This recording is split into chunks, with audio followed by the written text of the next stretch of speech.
In the mighty name of Jesus, the tender branch thereof will not cease. The tender branch thereof, it's tender, but it will not cease.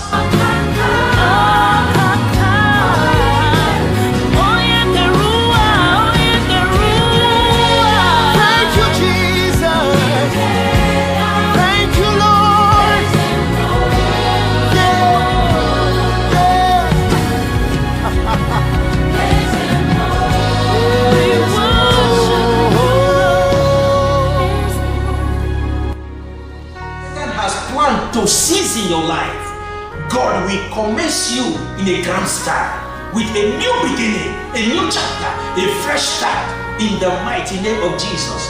Shout, there is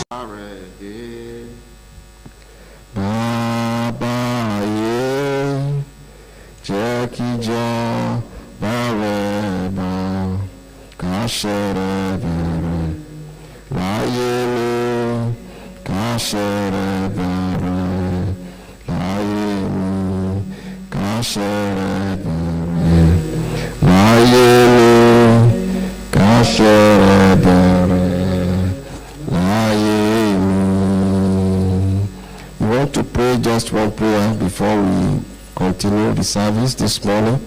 We want to cry out to God and say, Father, let your kingdom come and let your will be done in my life. I just want you to pray that prayer very quickly. Say, Father, Lord, let your kingdom come and let your will be done in my life. Lord, this is what we want this morning, that your kingdom will come, will envelop our life, that your kingdom will come and take full control of our life. Let your kingdom come.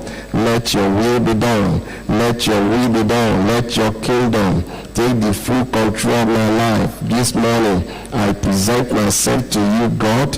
Let your will be done. Let your will be done. Let your kingdom take control.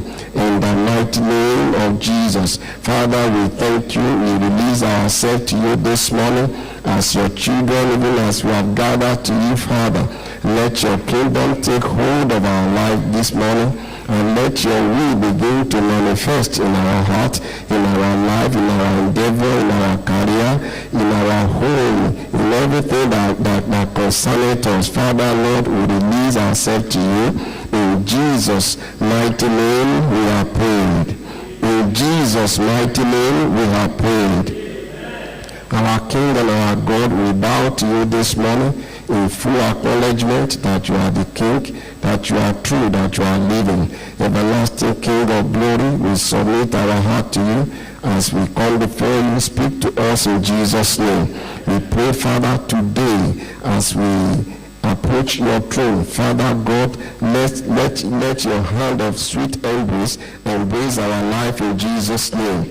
We pray that in the service of today, all that you have proposed to do, Father God, we pray that you fully do in our heart, in our life, in Jesus' name. Father, we thank you. We pray that this word will find fruit in our hearts in Jesus' name. We pray that none of us will go back home empty in Jesus' name. Lord, we thank you. We give you all the praise and glory. In Jesus' mighty name we are prayed.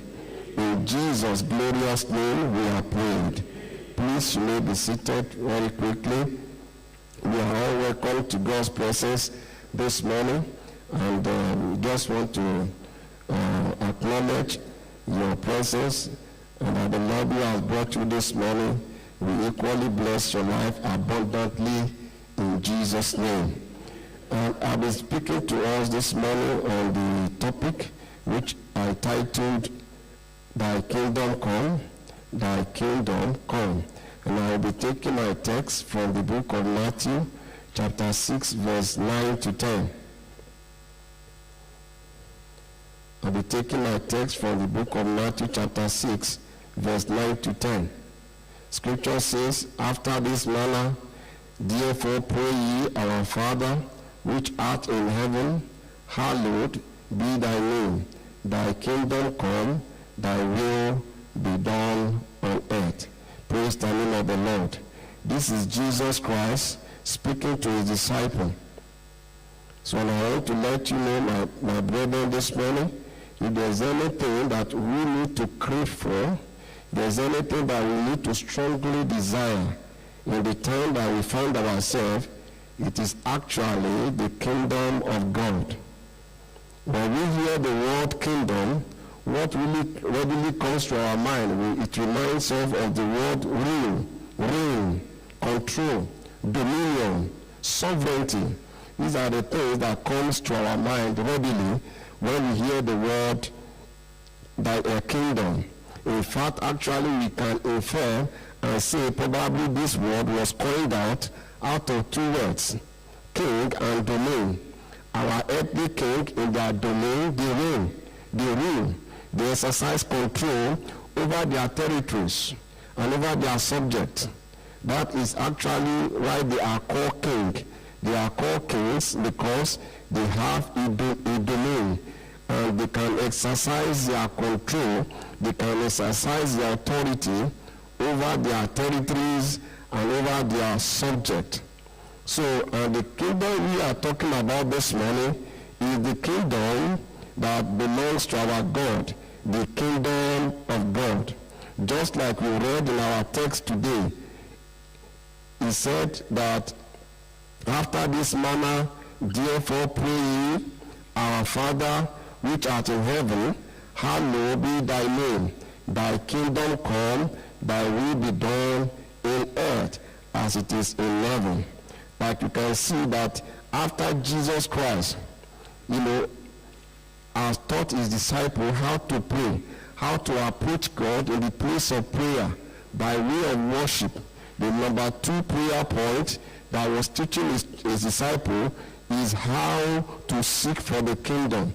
That tells you the importance of this very topic we are discussing this morning. So Jesus Christ himself, who came from the Father, all the way from the heavens to the earth, and he actually knew the difference between this kingdom we are talking about and the kingdom he found himself as at the time he was talking to his disciples. We see that Jesus Christ has been with the Father. In the book of John chapter 1 verse 1 to 3, we were told that in the beginning was the Word, and the Word was with God, and the Word was God, and the same was in the beginning. All things were made by him, and without him was not anything made that was made. So he was already aware of the sharp contrast, and the significant difference between the kingdom where he was coming from and this earth. He was already aware, has seen the glory, the beauty, the orderliness in the kingdom of God as compared to our own kingdom, the troubled kingdom of man, the chaotic kingdom of man. He was already aware. That is why he taught them, first and foremost, to pray, to begin to place a demand for the kingdom of God to come. He was asking us to begin to crave. Many of us, we crave for things in the wrong way. But he is telling us this is what we need to wholeheartedly begin to desire, that God will begin to take over and establish control over our life. Say, thy kingdom come, thy will be done. Because he knew that unless the will of God is in control in our life, there is no way we can actually fulfill, the will of God. There is no way the will of God will become done in our life. It will be difficult unless we completely surrender to the full control of the kingdom of God. And that is why he was telling us that we need to ask God that the kingdom of God be established in our life. In Matthew chapter 6, verse 30 to 33, verse 31 says, therefore take no thought, saying, what shall we eat? What shall we drink? Wherewithal shall we be clothed? For after these things do the Gentiles seek. For your heavenly Father know that ye have need of all these things. In verse 33 it says, seek ye first the kingdom of God telling us what is important to us, the children of God, is the seeking of the kingdom. We need to begin to seek for the kingdom of God. We need to take it serious. We need to begin to look forward to see the kingdom of God and his righteousness being fulfilled in our life. Then he said, and all these things shall be added unto you. So the key to our well-being on earth as children of God, the key to your breakthrough is not actually your struggling. Don't get me wrong. We have to work. We have to be diligent. But I tell you that the person that empowers your diligence to manifest fulfillment is God. Is the controller. Is the person that controls your life. Is the person that sees far ahead of you. Is the person that knows where he can direct your life to in such a way that at the end of the day you can reach your destinations very safely. So the key to your well-being, to your breakthrough, is the kingdom life. That's why it says, seek ye first the kingdom of God. Seek ye first the kingdom of God. It's not saying seek ye first a particular church. It's not saying seek ye first a particular fellowship. Seek ye first the kingdom of God, and all those things shall be added unto you. That is the real key to the breakthrough that many of us are expecting in our life. I pray that this morning, as we have this understanding, and we begin to yield our life and yield our being and yield our career and yield whatever it is all around us to God, I pray that all our seeking, all our desire shall be granted unto us in Jesus' name. Many of us may be futuristic. Many of us become futuristic. I'm sure that when you say thy kingdom come, when you hear it this morning, you will say, I beg, let it not come now, because I have not attained anything. I have not bought car. You know, just like they said that everybody wants to go to heaven, but nobody wants to die. So when they hear the word kingdom, I beg, make Jesus, let him not come now. Because I still want to do that, I want to do that.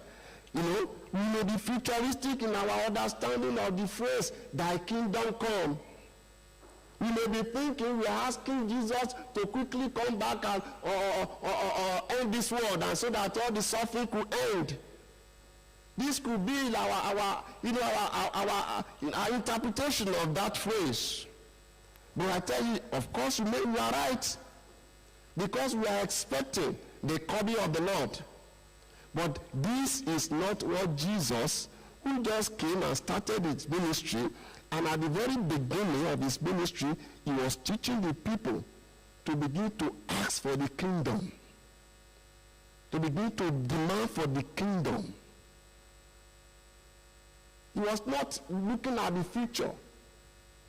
In fact, everyone that you see Jesus coming to be, because he was going about doing good, healing people, he was establishing the kingdom of God. He was taking the control of the kingdom of the devil, and he was putting it in the heart of people that he's delivering, he's saving. So it's not about the rapture only. Who exactly will be raptured? It is the one that is living the life of the kingdom.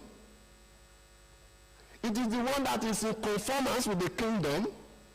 It is the one that has the grace to be able to enter that way, because by reason of the fact that their life is similar. It has a similitude of a life that can enter into that kingdom. Praise the name of the Lord. So if you look at that phrase, the word says, the word come is in the present. It's in the present. It's not in the future. And Jesus was talking about the kingdom. He said, the kingdom is within you. In other words, the kingdom is in control. I've told you that the kingdom signifies controls. It signifies rule, reign, dominion, control, sovereignty. This is kingdom. This is the kingdom of God we are talking about. That's why he said, don't be looking into the future and be looking for a ruler that will come and deliver this world from the hand of evil men. You see, right now is the kingdom of God within you. The kingdom of God. In the book of the Bible says, the kingdom of God cometh not with an observation. Neither they say, no hear, no dear. For behold, the kingdom of God is within you, dwelling in you, ruling in you. So the moment that we can find the book of Luke chapter 17, verse 20 to 21, he said, Jesus categorically declared to us that the kingdom of God is already within you. What does that mean? The moment you surrender to Jesus, the moment you genuinely born again, the seed of the kingdom of God is planted in your heart, is planted in your life. Each will let him. Each will allow God. That seed will begin to germinate. That seed will begin to change you. That seed will begin to give you, a better insight, a better vision, a better understanding. That seed will begin to empower you, empower your wisdom, empower things that need to come alive in you for you to enter into your breakthrough. So you need to be born again for you to actually begin to enjoy the kingdom. That's why Jesus said that kingdom is already within you. It's not a kingdom we are expecting. We will go to heaven one day. The true kingdom, the kingdom that Christ brought to us, will become visible to us someday. But here, as it is, it must live within us. Jesus said in the book of John chapter 3 verse 3, Jesus answered and said unto him, verily, verily, I say unto thee, except a man be born again, he cannot see the kingdom. There's nothing that can change that. There is nothing in the world that can change this. This is the standard of God. This is the standard established for you to enjoy the kingdom life. You must be born again. The question I have for you this morning, who is ruling your heart? Thank God you are here this morning, but who is ruling your heart? Who is ruling your life? Who is in control? Is it God or yourself? Is it God or your flesh? Is it God or your intellect? Is it God or your intuition? Who is in control?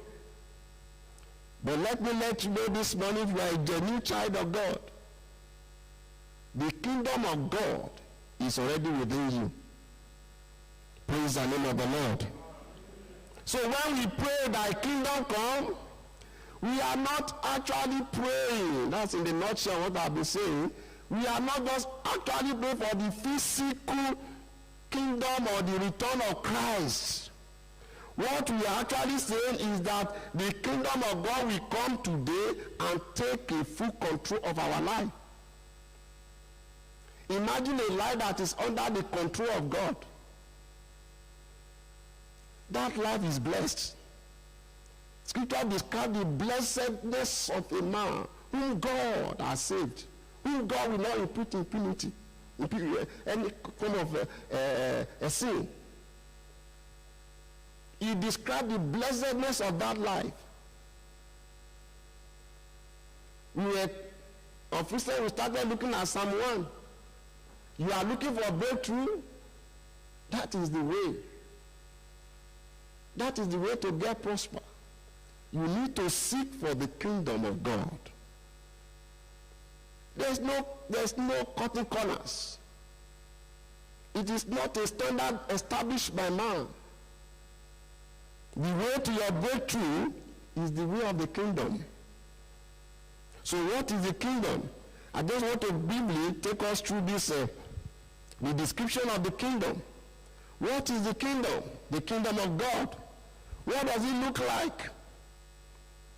And I just want to simply define this kingdom as a place or a time where God is in charge. A place, that place is in your heart. That place is your life. The time and space that we are in now, that surround your life, that surround my life, that God is in charge, can be described as the kingdom of God. It will not be physical to you, but as long as you are giving your life to Christ, as long as you are a child of God, the kingdom of God is within you, then what we are invariably saying is that God is in charge.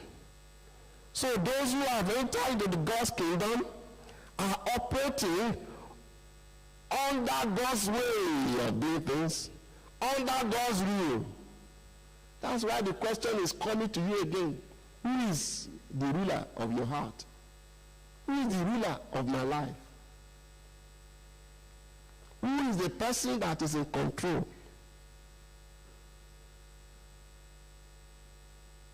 We seek for breakthrough. There is no other way except the kingdom. For those who do. Because when we talk about breakthrough, many of times we just equate everything to money.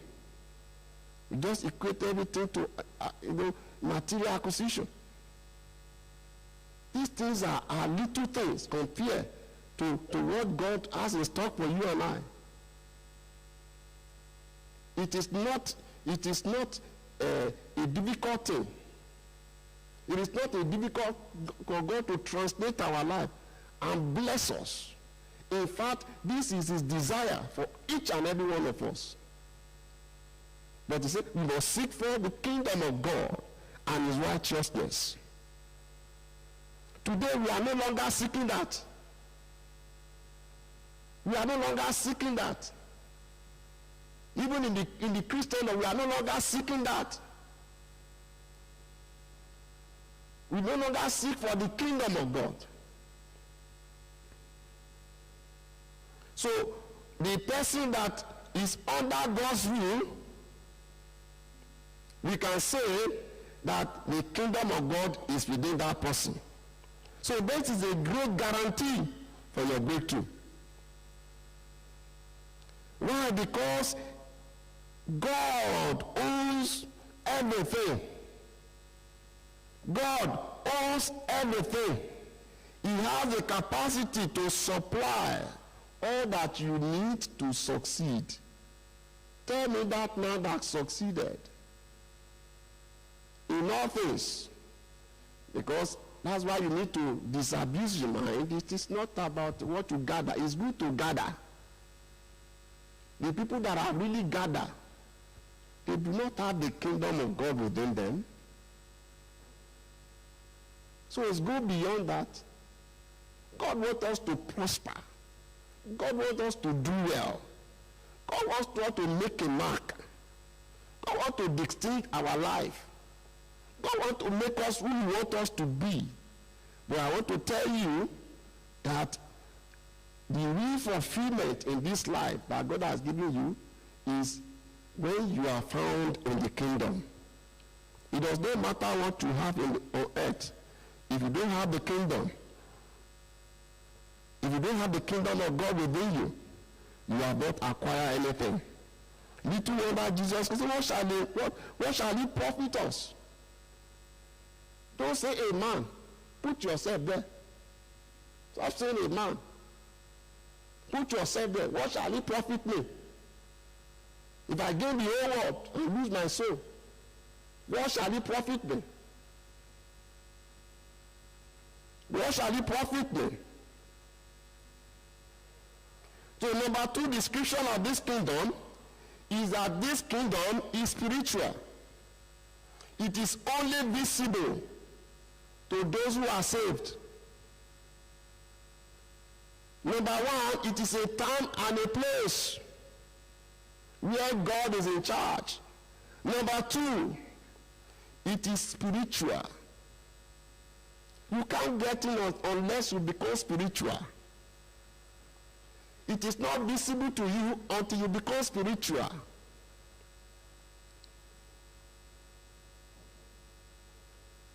It is only visible to those who are saved. That is why it is spiritual.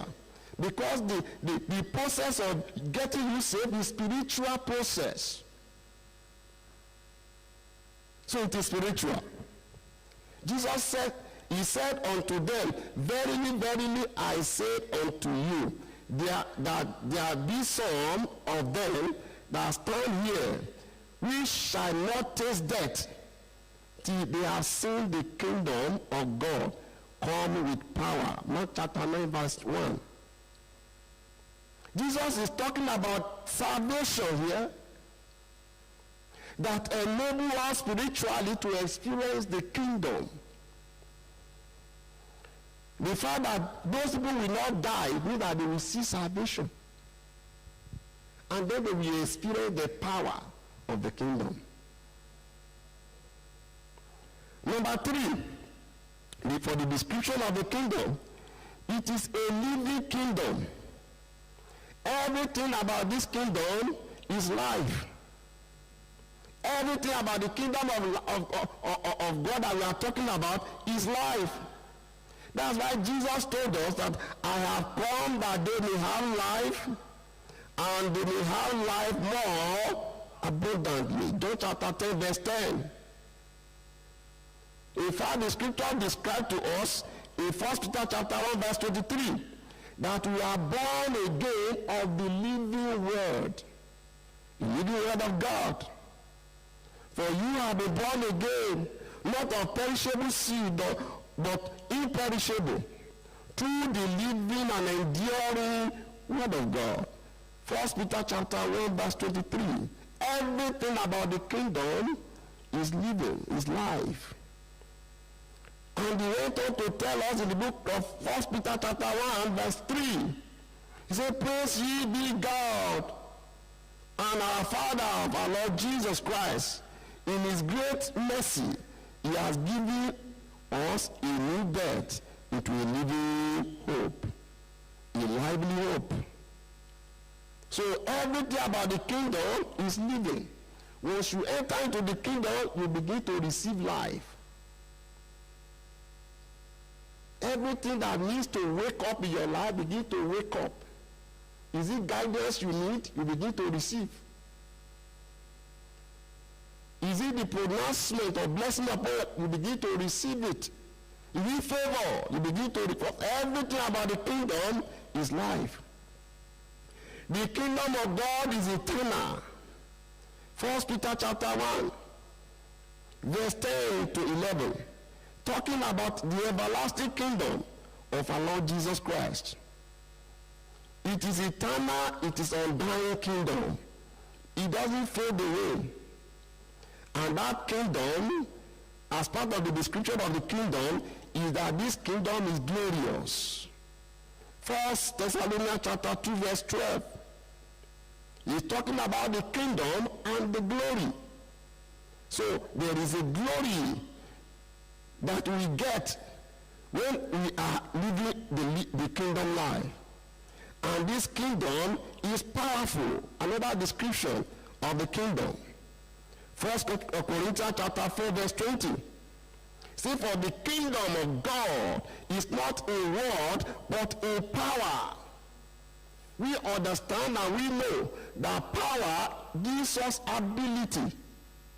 So, power gives us ability to be able to accomplish.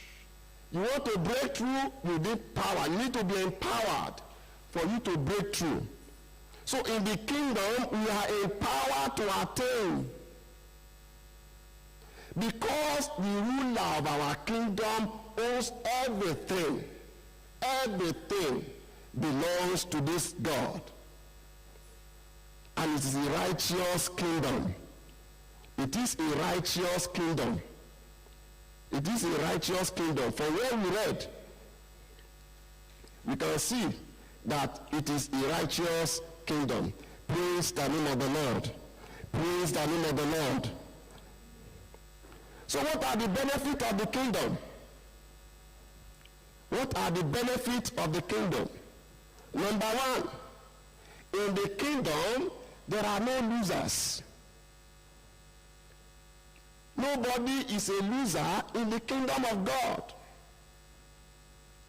You cannot be a loser. You cannot be backward. You cannot be limited in the kingdom of God. There are no losers. In 2 Peter chapter 1 verse 3, Bible made us to understand that according as his divine power are given unto us all things that pertain to life. So you can never be a loser in the kingdom. And that's why I know that today, as you have a fresh understanding of God, as you have a fresh understanding of what the kingdom means, your breakthrough will manifest to you in Jesus' name.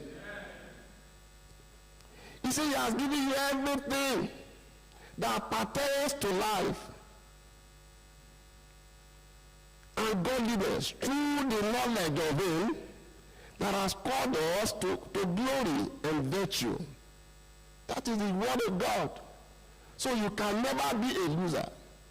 So if in your own life things are not working, you need to invite the kingdom to take control. You need to take your issues to God. You need to surrender the thing that is not working to God. Your health is not working, give it to God. Your finance is going down the drain. Ask God for a change of direction. You need to surrender all the issues to the kingdom control. That's why you will not lose out. And I pray, whatever it is that you have lost, whatever it is that is not working, and you open up to the kingdom work, to the kingdom control this morning, you will recover them and your life begin to move forward in Jesus' name. What again is the benefit of the kingdom? The kingdom of God cannot be overthrown. The kingdom of God cannot be overthrown. Many of us, we are afraid even when we become born again. Fear is still gripping us. We still believe that Satan has one power. As if in the presence of Satan, God's power just diminish. As if God does not have power again. We think we will fall. Even before we fall, we are already thinking we will fall. Before the issue that we are already thinking that we will not, maybe we will not make it. But I want to tell you that there is no way Satan can overthrow God. Like it, believe it or not, my own God, the God of our life, cannot be overthrown by Satan. So if he's in control of my life, if he's in control of my career will definitely blossom. He will always make a way for me to blossom. So in the kingdom, we have victory because there is no way that kingdom can be overthrown. In Hebrews chapter 12, verse 28 to 29, we were told, wherefore, we receiving a kingdom which cannot be moved. So everything about the kingdom is constant so long as you are in that kingdom. Wealth, health, favor is constant. So long as you belong to that kingdom, there will be manifestation. He said, let us have grace whereby we may serve God acceptable with reverence and godly fear. For God is a consuming fire. Who is that Satan? Who is that Satan that want to overthrow God? That want to change the course of God for your life? Who is the Satan that want to change your destiny? Who is the Satan? Who is the demon? Our God is a consuming fire, because already in us we have received a kingdom that cannot be overthrown. Praise the name of the Lord. In the kingdom of God, the benefit of the kingdom, another benefit is that the kingdom of God gives us, the kingdom of God, in the kingdom of God, we are made fit to partake in God's inheritance. We are made fit to partake in God's inheritance. We can see that in the book of Colossians. This is one of the verse of the scripture that has ministered life to me. That's why we need to stop struggling and allow God. Allowing God is you are saying, thy kingdom come. Let your kingdom take over me. Let your kingdom begin to rule. That's what we are saying. Not, oh God, Jesus Christ, come. Even many of us can't even pray that prayer, because we are not even sure. Colossians chapter 1 verse 12. Giving thanks unto the Father, who had made us meet, who has made us fit to be partaker. Think about that. It is not by your strength that you attain anything. That you are standing as a Christian today, God made you fit. That you are standing by the grace of God, God made you fit. That you are who you are today, God made you fit. So in the kingdom of God, we are made fit to partake in the inheritance of God. What are the inheritance of God? Favor, goodness, mercy, no deficiency, no limitation. What are the inheritance of God? Victory, no defeat. God has made us fit to become partaker of the inheritance of the saints in light.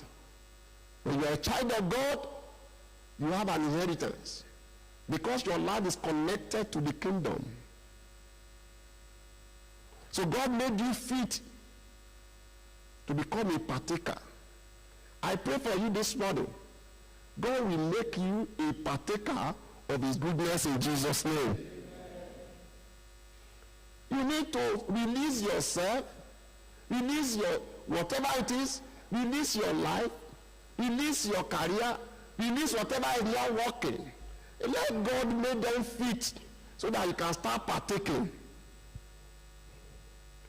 The kingdom of God, in the kingdom of God, we are given an unfading true joy and peace. Are you lacking peace? In the kingdom of God, there is no disorderliness. There is no chaotic life. There is no unsettlement. There is no chaos. That's why the scripture described in Romans chapter 14 verse 17. He said, for the kingdom of God is not meat It's not just food and drink and gathering things. It's about righteousness and peace and joy. You want joy, which is the strength of a believer. You need to connect to the kingdom. Thy kingdom come. I asked us to pray that prayer this morning. I didn't hear anybody pray it. Because you don't have understanding of it. If you have understanding of it, if there's one prayer you need to be praying daily, is that the kingdom of God will come and take control of your life. Because we have a wrong notion that's as if we are just looking at the future. Right now, who is in control is the kingdom we are talking about. So it gives us an unfading true joy and peace in this life. No matter what is happening around us, we have joy. That is the kingdom. These things are true. Praise the Lord. These things are true. These things are true. This is no psyche. I'm not psyching you. I'm telling you the word of God. The kingdom of God is righteousness, peace, and joy in the Holy Ghost. So people of God, what must you do? Because of my time is already gone. Two things I will mention this day, and I've mentioned one of them, is that you must be born again. Don't deceive yourself. If you are not born again, there's no shame in it. Be born again. If you have missed the mark, turn back to God again. Turn back to God and say, Father, I surrender. I want to be a partaker of your kingdom. I tell you, that passage of the scripture has been doing wonders even in my heart till today. It has opened my understanding. It has opened my reasoning. I no longer need to begin to struggle and struggle. I just say, Father, you have made me a partaker. You have made me a partaker of your inheritance. Your inheritance cannot be defeat. Your inheritance cannot be backwardness. Your inheritance cannot be barrenness and unfruitfulness. And then I begin to make up, I pray, and I receive something from God. You must be born again for you to partake in the kingdom. John chapter 3 verse 5 says, Jesus answers, Verily, verily, I say unto you, except a man be born of water and of the Spirit, he cannot enter into the kingdom of God. And the number two thing you must do is that you must hunger. That is what has gone in the many life of Christians today. There is no hunger for God. There is no hunger for righteousness. There is no hunger for the kingdom. There is no hunger for the full control of the kingdom, of the hand of God over our life. He said, blessed are they who do hunger and they are thirsty after righteousness, for they shall be filled. No hunger, no manifestation. Even anything you want, you don't hunger for it. If your tummy is not hungry, you will not be looking for food. If you are not feeling like drinking water, you will never go near water. No, you can't just be drinking water for the sake of it. So you must hunger. You must thirst. Then you will attain. Remember I told you that righteousness signifies kingdom, because it's the righteous kingdom. Praise the name of the Lord. In conclusion, people of God, I end again with the question I asked you earlier. Who is controlling your life? Who is controlling my life? It's a question to each and every one of us, directed to you this morning. Who is in charge? Who is in charge is the kingdom you belong to. If fear is controlling, you belong to the kingdom of fear, which is the kingdom of the other man, not the kingdom of our God. not the kingdom of our God. Who is in charge of your life? Examine yourself this morning. Bible says in 2 Corinthians chapter 13, verse 5 to 7. He said, examine yourself whether ye be in faith. Prove your own self. Know ye not your own self? How that Jesus Christ is in you, that's the kingdom of God. Except ye be reprobate. As children of God, our breakthrough is tied to God. Is somebody believing that with me? Let me see your hand this morning. Your breakthrough is tied to the kingdom of God. To the kingdom control. I'm not talking about the kingdom of men. I'm not talking about what people say. I'm talking about what the scripture says. Praise the name of the Lord. So people of God, let's rise up this morning as we quickly pray. I said it. There is no other way. You can go to the north, can go to the south, you can go to the east. Until the kingdom of God fully take control in your life, there is no way out into any form of breakthrough. You have been patching it up. It is time for you to surrender. So if you are here this morning, you are not born again, we can just pray together. Very quickly, I have just a few seconds. You want to be born again? That's why I just want to make Jesus proud. I just want to make Jesus proud. You see, I will stop at nothing, and I will lay down everything if it will make Jesus proud.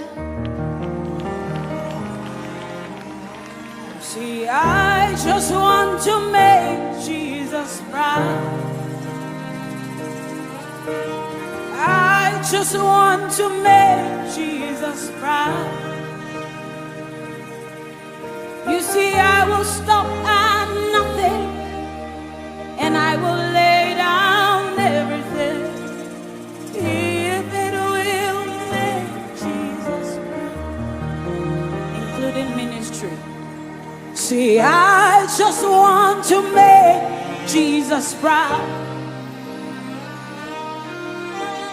I just want to make Jesus proud.